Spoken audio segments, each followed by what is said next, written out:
Customer service, done right, can be your company's single biggest competitive advantage. Welcome to the Customer Service Revolution. Join customer service authority and best-selling author John DiJulius as he interviews leaders who are revolutionizing their industries. This is more than a podcast, though. It's a movement.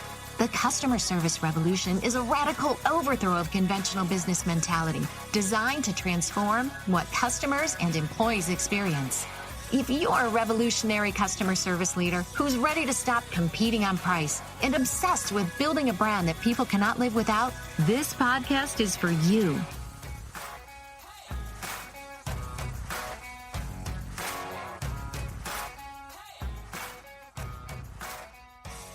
Are you still guessing at ways to improve your customer satisfaction scores? Or how to hire and keep the best talent? Stop guessing and become knowledgeable. Join the Customer Experience Executive Academy and learn what the world-class companies already know. At the Customer Experience Executive Academy, you'll learn the methodology applied by world-class companies to create consistent, memorable moments that lead to happy customers and happy employees. Visit cxea.org or contact Claudia at thedijuliusgroup.com for more information on how to enroll. Thank you to our sponsor, and welcome listeners to another episode of the Customer Service Revolution podcast. Imagine going to work every day and remembering nothing about your personal life. And then when you leave work, you remember nothing about your job. That's the world of the award-winning show Severance. And shockingly, surveys show many people would choose that if they could. We're going to unpack that on today's show. John, you recently wrote a blog about this, and it really struck a chord with me. The fact that nearly half of Gen Z workers would choose to sever their work and personal selves says a lot about today's workplace. Yeah, I mean, I just think that's a horrible indictment of, that how popular, and what was it? Half of Gen Zs, I think it was higher at Gen Zs, 1/3 of overall workers, half of Gen Zs would like to be severed. Yeah. This is really a bad state of affairs of, I think, what the majority of people feel about work. And I don't know if I've talked about this. Maybe I have, but I love the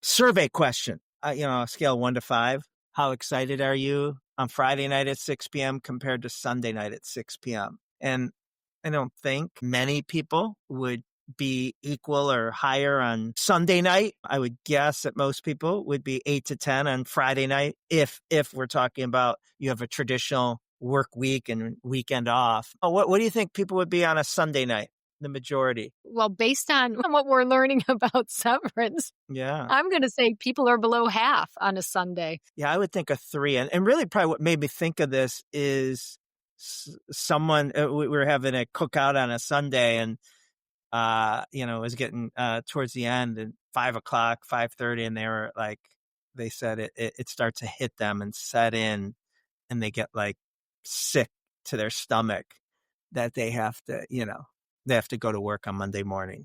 And I'm like, anxiety oh my God. for the week. Yeah. Well, that's one thing. If you spend time working over the weekend, you don't. Yeah. That's why I email you and Slack you stuff all weekend, so you never have that disconnect. So in the show Severance, they term them innies and outies. So innie being... Have you watched the show? I have. I haven't seen the new seasons, but I saw the first one. I hear it's great. I tried to watch a couple episodes, and I know, but I mean, people swear by it. What's your take of watching it as it relates to real life? So as it relates to real life, I think I can understand why some people might want to sever their personal and professional lives, not interconnect them. I know I like to keep things separate. I don't like my personal life being part of my professional life more than I don't mind my professional life being part of my personal life, though. Does that make sense? Maybe. I don't bring, do I, like when... You don't bring your personal life to work and blab no. and, Ken was a jerk to you. Ken's never a jerk to you, but if he was, you wouldn't tell anyone. No, I just don't think I don't know. I guess I'm from the old generation where it just doesn't belong. Like, you don't come to work and talk about, you just come to work, you get your stuff done, and But then is you that go what home severance when you is? become an outie. Is that what No, severance I don't is think that's, saying? Like, what are they saying? That it's so hard to, you hate your job that you just don't want to think about when you go home, and you need to be so focused on your work you can't think about your personal life. What is the concept? I don't know, purpose of being an innie outie is. My understanding was that this particular character had things going on at home that were not good. So when he got to work, it was healthy that he didn't remember them. But the work they were doing, nobody was really sure what the work was. Why am I counting these pieces? Why am I putting these numbers in? They just went and There's did it. no why. There weren't questions. No, there was zero. It seemed zero purpose. So Savanta did this research that they came up with. 35% of respondents said they'd undergo a medical procedure to disconnect their work memories from their personal lives. And then the CEO and co-founder of Unmind, Dr. Nick Taylor, said of the findings, this research is a stark reminder of the stress and pressure people face today. No one should feel the need to completely forget about their work lives just to cope. Rather than employees feeling they need to disconnect entirely from work to protect their mental health. Leaders should build cultures where people feel able to bring their whole selves to work without feeling overwhelmed or How do you feel about that? I agree. I think I take it more as a negative indictment on how people feel about work. And they want to leave it at work, and it's stressful, and I would imagine there are families that would like family members to sever that when they come home. Yeah.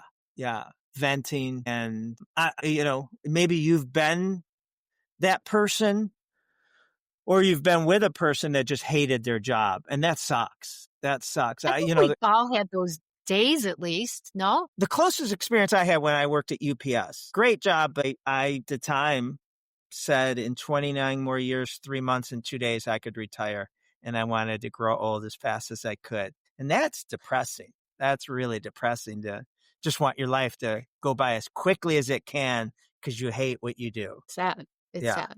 Yeah. So why do you think so many people can relate to this idea? What is it? What is it about work these days? Or has it always been that way? I probably think it's always been. There's a lot of statistics in my the latest book, The Employee Experience Revolution. And one of it was what makes a survey done by Pew Research, what makes a fulfilling life. And to my shock, work and career was number one, more so than marriage and kids and all that. And wow. Sometimes that could be a higher priority when you don't have it.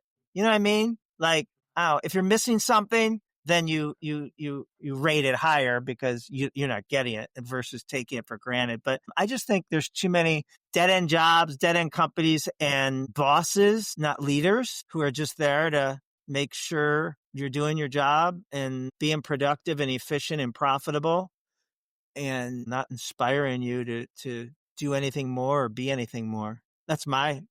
Well, in reality, how many people do you think actually have a work self or a work persona and a real self? Well, no, because I never knew there was a difference. Like, and it might be, I hate giving my example because I have I'm an entrepreneur, so I'm obviously going to be more bought into my company and think about 24/7, even when I'm at my kids' activities and stuff. But I'm the one that loves my Friday night and so excited, but love Sunday night and can't wait to get after it come Monday morning. So I didn't realize, like, when you asked that question, I thought that's a strange question because I didn't think people had two different personas. Do they? Do you think they do? I think so. I think there's some people who, when they're at work, maybe their professional self. Yeah, I think so. And that's okay.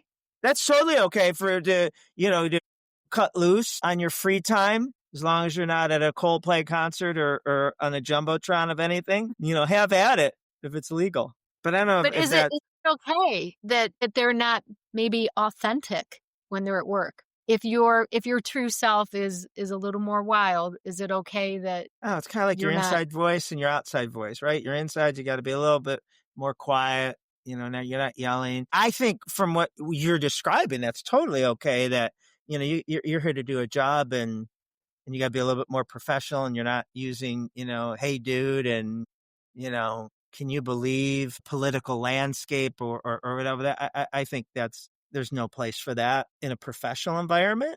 But around the fire pit or bar, you can do what you want. It's more are you stressed at the bar, picnic, kids activity, and you're not your best version of yourself because you're so stressed about work.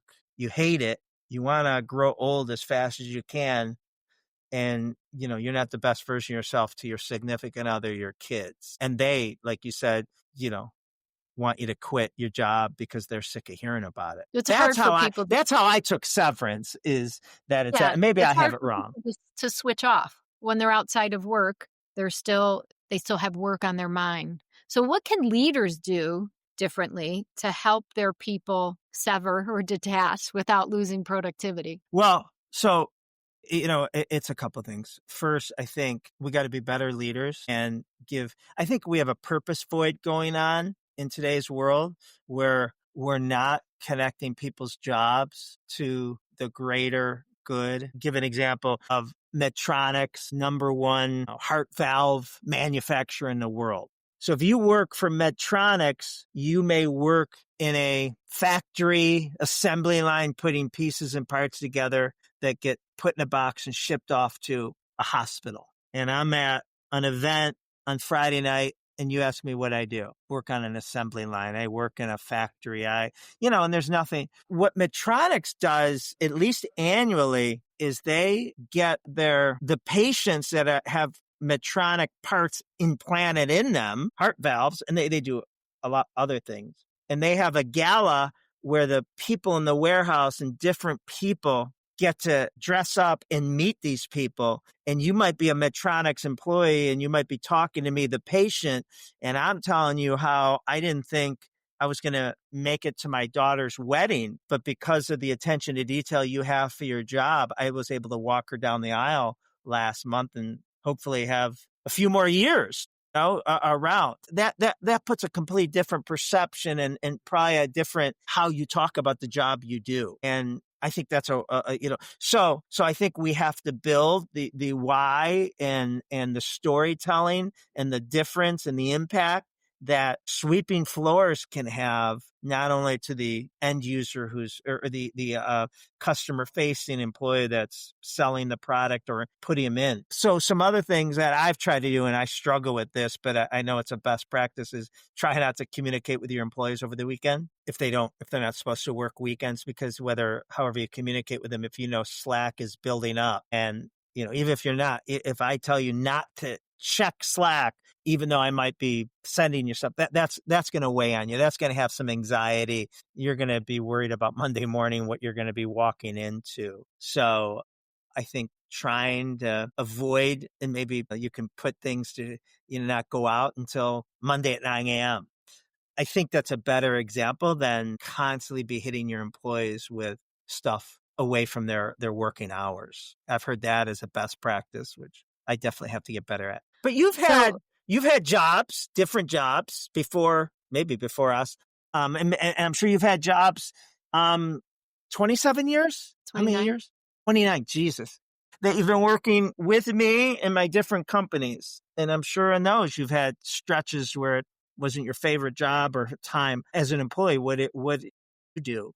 So I think we've always been a company that has practiced communication off hours, whether it be Slack or email. And I think it was a while before I realized you needed boundaries. Yeah. And you have to just, as an employee, not look at, everything that comes in. I turn my notifications on my phone off after a certain time, because otherwise it will. Even if I don't look, I know it's there. Yeah. And I think as leaders, we also have to encourage them to go unplugged, vacations unplugged, whether they take advantage. Because I know unplugged isn't just, I don't know if there's one or the other, where you can turn your notifications off, but you still want your personal text and social media and whatever. But we have to help. Leaders have to help not adding that hidden anxiety that I have so much to come back to. I might as well start doing it now to make it easier. And it happens because when you're off for a week or more, you don't want stuff piling up either, right? There's that. No. You'd like, I'd rather get it and take care of it while I'm gone than have this huge pile waiting for me when I come back. So yeah, it's a balance. It's hard because I don't think there are a lot of people who work a 9 to 5 and go home and don't have anything until they get back to work the next day. I mean, come on. I don't know. We could Less work till midnight. We could work till midnight and the job is never done. That's your right? job. Because, And I think you're an executive, but I think non-leaders, there's a lot. I mean, I'm thinking salon, I don't think the hairdressers, something may be bothering them or thinking about, I don't think they necessarily have a work to do when they get home, but it's more the stress from their job and anxiety from their job. So if you have employees and say it's like in the salon or, hourly employees who are feeling overwhelmed, what can you as a leader do to prevent them from wanting to have that disconnect, from wanting them to sever their work and personal life? Well, again, I think the better the culture, the better the leader, the better the culture. I think the leader needs to realize that one of their primary jobs is to create an environment where people feel part of, that they're valued, that they have an impact, and that they have an opportunity to grow. But that doesn't mean everyone is going to have stresses, not, some bad days where things go wrong, a customer or unfortunately a boss can, be ugly, and that's going to wear on them. If it's one-offs and anomalies, that's one thing. When it's constant, that's I believe a culture issue, unless you're the employee that everywhere you go, you have that. And not everyone, there's people that just don't want to work, but I think it's a much smaller percent than people make it out to. I think this broad stroking that the younger workforce doesn't want to work and are entitled, I don't agree with that at all. I think they're great if they're not willing to trade hours for dollars. And the currency for them is purpose. And it just gets back to, if they're part of something bigger and they see opportunities, in their job, and the opportunities could be at that company, or the opportunities could be that this is a stepping stone at a resume builder. And I'm fine with either. Cause not everyone's going to, work 30 years and want to retire from your company. If someone, wants to trade experience for a resume builder for 3 years, but does a great job, I'm totally fine with that. But does a great job. So we need to make sure you have something in place that lets them know they're doing a great job or they're not doing a great job, and some type of accountability for the people. Yeah, I was just. How do you do that? So how do you find this? All right, you have this young person who maybe you are a stepping stone for them. You want them to, have a purpose. You want them to be happy there, but you still want high productivity from them. How do you find that, get that high productivity out of them without overwhelming them, stressing them, having them want to sever? Yeah. First is I believe there's a lot of people go into a job thinking that this is a temporary transitional job and until something better comes along. And I think a lot of great companies teach them that there's potential for a career here. And like you started off as a person that did facials and, that wouldn't have been enough for you. You get bored easy. And fortunately for us, we were growing and we had opportunities, and you kept on performing well and then growing into a new position and all the way to that you're a part owner today. And then there's people that this is a temporary transitional job. This is just not what they want to do. And that's where we got to help them, do that. And I think it's being honest. I think it's on the interview process of sharing the drawbacks of the industry, the job, the career. And we don't go home every night hugging each other and singing Kumbaya, Kumbaya. And we don't get, 50% pay increases every quarter or whatever that is. I mean, the reality is, a lot of people will put out there, you could make as much as, $1,000 at this job. That might be the 1 or 2%. So we got to be careful with that, right? Like, yeah, I can factually prove that someone on my staff, as a hairdresser makes 6 figures, but we can't, we have to be careful how, that everyone doesn't think that's just going to come within the first 3 years. So I don't know. I just think it's about finding the right people who understand what they're getting into and that there's drawbacks to it. But a lot of people, the drawbacks or what some perceive as drawbacks is not a drawback to everyone. In our business and the clients we consult, customer experience is a mandatory, huge part of the job. There's a lot of people, probably more than 50%, that don't want to do that. They just want to answer phones and serve clients in restaurants or coffee shops and not have to remember their favorite drink and do the 5 E's when they walk in. And there's other people that's, why they're interviewed. That's why they want to work at Chick-fil-A or a well-known customer service company. So I think it's managing and setting the expectations on the interview process and making sure they know what the 50th date looks like, right? On the first date, I'm opening the door, I'm paying, but what am I like on the 50th date? And that goes both ways, right? I mean, if someone comes in on an interview late and not dressed appropriately, that's the best they're going to be, right? It's only going to get worse from there. So if you're hiring them, that's on you. All right. So that brings about another question. You have people that will come to an interview, be their best self, maybe not their true, authentic self. So, and then once they start, maybe the true self comes out, maybe it doesn't. What can leaders do to help people bring their whole selves to work without being afraid? Yeah, I mean, I probably say this every time we dabble on this, and I don't think we've done a podcast on the interview questions, but the interview process has to be ungameable, and where you're prepared canned answers.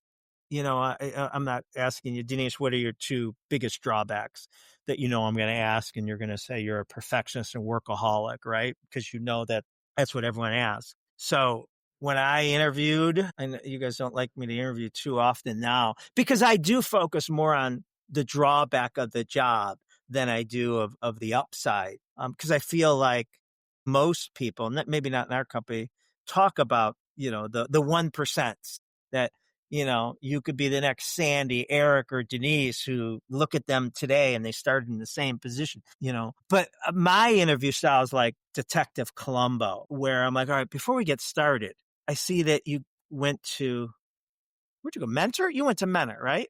High school? Yeah. I see that you went to Mentor, and I see that you played volleyball. What was that like? And sometimes they'll say, well, I only played volleyball till I was a sophomore because the coach's favorite, he started the favorite and I was so much better than the favorite. And they really think this is off the record and that the interview hasn't started. Obviously, any conversation we have is going to be judged, and just take him down rabbit holes to try to get a sense. And, not the interview questions are kind of irrelevant of just trying to get you in a conversation and to be chatting like we're having coffee or a beer or whatever that looks like. Well, that's a good way to build trust with them too, though. If you're having a conversation, they feel they're safe with you. Yeah. And then the Columbo example is then he slips. If you're not old enough to remember Detective Columbo, that's probably why I relate so well to him.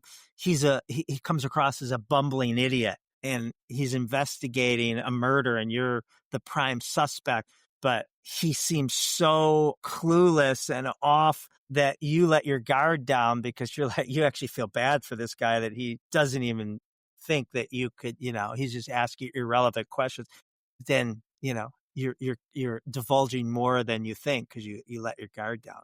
But the positive people, I just think there's certain things that can be trained and there's certain things that can't be trained. And enthusiasm, sensitivity, the ability to like people, none of that can be trained. And so trying to find that in the interview process is really important. But we're putting a lot of the onus right now on employees. How positive are your leaders? Are they encouraging? And are they giving you grace? And instead of coming into an employee who's always been super productive and good attitude, who hasn't lately, right? Who's been struggling, her numbers are down. There's two ways to go about that. Geez, I'm writing you up one more quarter of this in a row and we got to let you go, versus, Denise, everything okay? Do you need anything? This is so uncharacteristic of you. Sound familiar? Have we had those conversations? Have we had those conversations? In the past? Or do we need to have them? We all need those conversations. Here, I found a quote I was looking for by Tom Peters, the great Tom Peters. Leading is the pinnacle of human achievement. Your number one task is helping others grow and develop and contribute to their colleagues and communities. Your accomplishment list will be measured by those who went on to be wildly successful in large measure because of the time they spent with you. Love that. That's a good quote. Make sure you send me that so we can put it in the show notes. We'll also put the interview questions in the show notes, folks. So if you don't have a copy of our interview questions yet, you can grab those. In your blog, you ended it with, "We only have one life." How do you convince leaders that employees' happiness isn't just a nice to have, but it's actually a business imperative? I mean, that's, and we have workshops. Part of our consulting, a chapter in our book is developing existing and future leaders. And that's where we go back to, I don't know if it was in the Wall Street Journal or one of the big publications, that 82% of leaders are accidental managers. And you got promoted because the person ahead of you quit and you had the most seniority. But you may or may not have been leadership quality. It'd be worse if you have the leadership potential, but we just threw you in there and we just totally set you up for failure. Worse for the employees if you weren't a leader and had no leadership ambition or qualities, but we needed a leader, right? So I think it's about grooming, selecting people that care about other people. And I don't think it should all be about numbers and profitability. I think all those come when people feel a genuine connection to their job and look forward to coming into work and want to make a difference. So I think that has to be a major part of our selection process and grooming and evaluating leaders. Can I read this quote? I love this quote. It's from our book. It's often said that our jobs don't define us, but our jobs and careers are a huge part of who we are and a significant amount of time we spend alive. Every leader should realize that the work needs to be rewarding in addition to the financial compensation one receives. Most of the world's population cannot avoid working during their lifetime. Therefore, they must find value in what they do and who they do it for. We only have one life to live. We do not have a professional life and a personal life. It's one life. And if we don't like what we do, it will be hard to live a meaningful life. As leaders, we need to build a company that helps employees be proud of the work they do and have an opportunity to live their best lives. To some people listening, that may sound hokey, and I think other people, they gravitate to that. And that's the people, both employees and leaders, we need to coach and build and help be successful. What difference does it make for a company if employees feel they have purpose? What does that do for them? What's the ROI? So if you do a study or pull up the top 100 companies to work for, I mean, they're usually the top customer service companies, and they're usually the most profitable companies. Gets experience on the inside, will get experience on the outside. I've never studied a world-class customer service company that wasn't world-class to work for and with. For top down, with that, it's leaders' responsibility to weed out the negative, wrong fit people, because, we all have worked with people that brought negativity and drama to work. And I don't care how much you like your job. Most people don't work in a vacuum. And if you got to work next to that and with that all day, it's going to start changing the way you think about your job or if you want to stay at that company. So I ask audiences, finish this sentence. People don't quit companies, they quit. And everyone says leaders, bosses, managers. And that is the old saying, but I change it to people quit people. Yes, they quit bad leaders, but they also quit bad coworkers. And it's really important that you keep an environment of positive, as close as you can get A players. If you have a big company, it's impossible to have nothing but A players. But you can't have C and D. And I'll always take a better attitude and less talent. Talent could be taught. Hire for the heart, train for the part. I think those are important. Loyalty, passion, I think are way better than the technical that can be taught. What's the onus on for the employee to feel they have purpose? Is that something they should come to work and look for as an employee? Like, how does this job give me purpose? Or is that something on leadership to instill in 100% them? on leadership. I think we got to be talking about it. I think it starts on the interview process, on your branding, the difference you make, the Medtronics example to there's so many really good examples of companies that share what the impact they're having that you don't directly see. But I think purpose is storytelling. I think storytelling is something that we should be doing daily. In just different examples, different stories, different pre-shift huddles, different recognition, top of mind awareness. John Roberts, and I have nothing to do with it day to day now, they do such a good job of top of mind awareness on their guest experience action statement to be the best experience in others' day. And they change it others. It used to be to be the best experience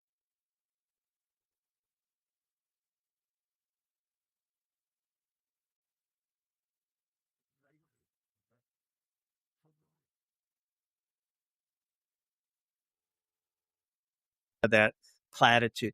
They talk about, but the way they advertise it, the caught you doing something right cards that we started 29 years ago now have been changed to, something about it doesn't say caught you doing something right, caught you being the best experience in someone's day. And then they write you a letter. But like every story, every letter, every email, every example, weekly and daily is always, they really brand. Hey, I want to tell you about how Sarah Marie was the best part of a guest day, and here's how. And I want to tell you how Chris Woj was the best part of a team member's day, and here's what she did and how. And that's just, they do such a good job of the constant recognition of that I feel like it's positive peer pressure that you better step up. It becomes 100% contagious. on the employees. Yeah. Or you're like, you guys are weird and you don't want to be part of it. And hopefully that's caught earlier, and we never get to that. But there's people that slip through the cracks, and either we didn't do a good enough job articulating what we stand for, or they fooled us on the interview, but it doesn't last. But that's a horrible thing for both parties. Now, whether it's 3 months, 6 months, they have to be looking back on getting their resume out and looking for a job, and we have to be interviewing again. That's not good for anyone. That's why our interview process is so heavy on, we want to do everything we can to reduce either one of us making a mistake. That's why we want you to come in for an observation day, a shadow day, and spend as much time as you want. Ask anyone anything. That's your best way to find out what we're really like, besides just what the HR person's telling you we're like. I love how they changed the card to making others' day, because the employee experience isn't just leader to employee. It is employee to employee as well.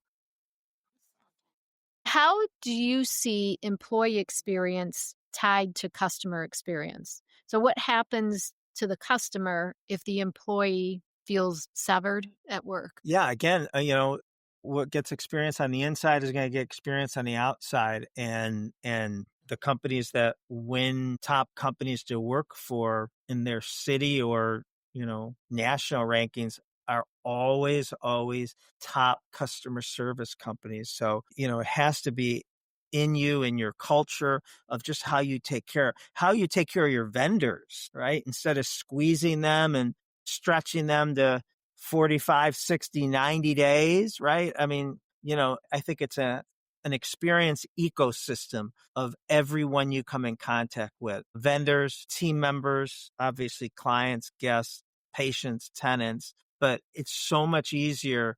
The employees take care of customers the way they're taken care of. Expect the employees to go out and deliver on Ford and know their family, occupation, recreation dreams.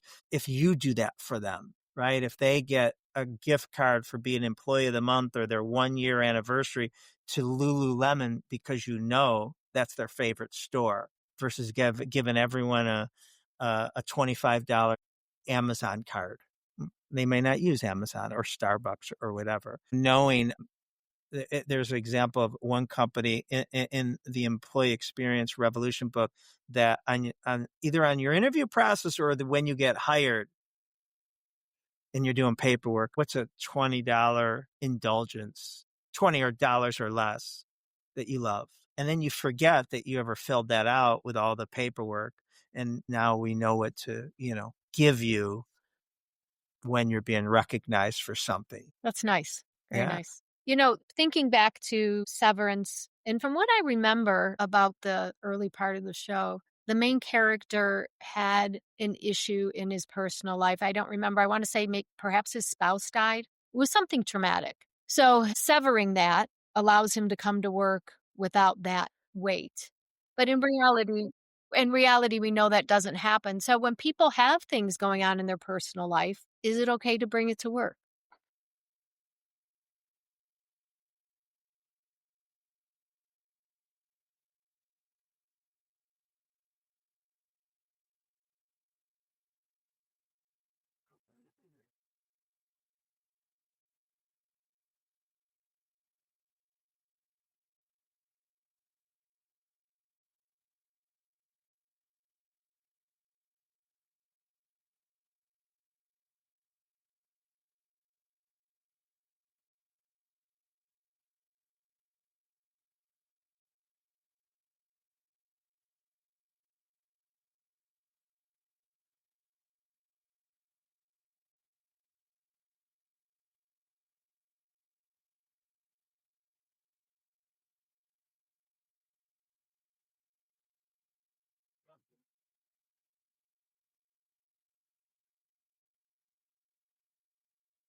Tell us about the Snow White pattern.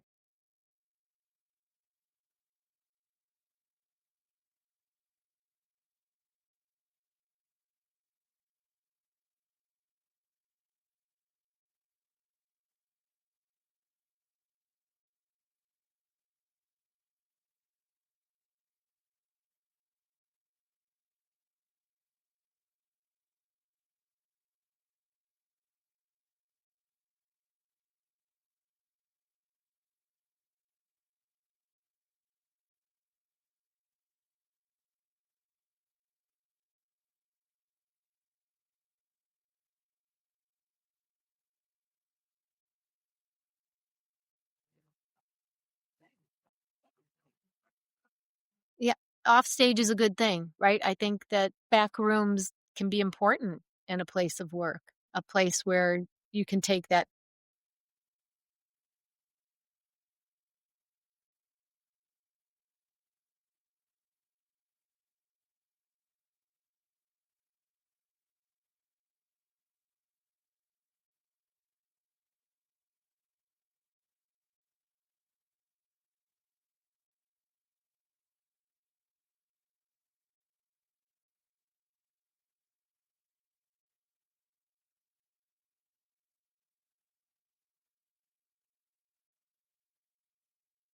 I guess when it's a regular occurrence. So you'll have some people that will occasionally vent about something, but when you get the occasional person who's always venting, how do you address it?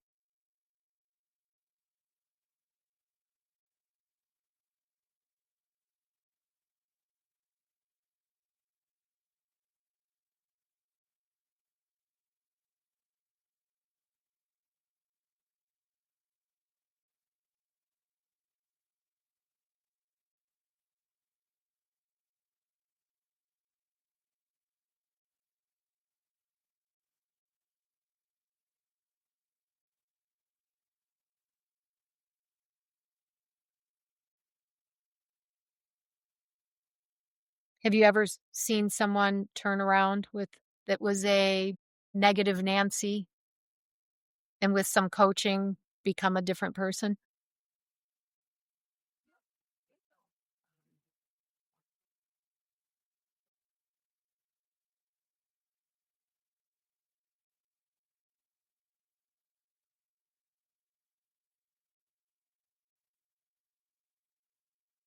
Yeah.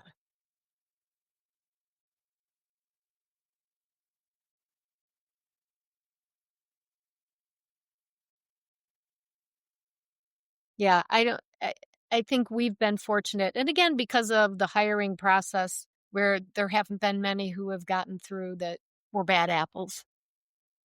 Yeah, so the interview questions, again, another push for the interview questions. If you need some good interview questions, visit the show notes. What else do you have, John? How do you want to tie this?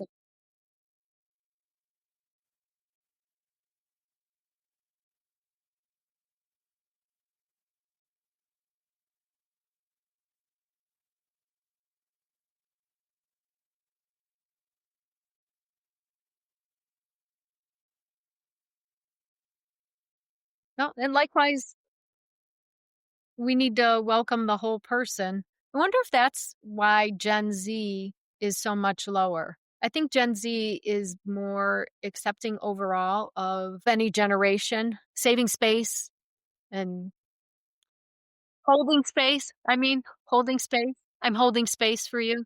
You've never heard that term? I forgot you're a baby boomer. You emotionally holding space, which means if you're having a bad day, I'm holding space for you. I'm allowing you to be you. I'm giving you this space.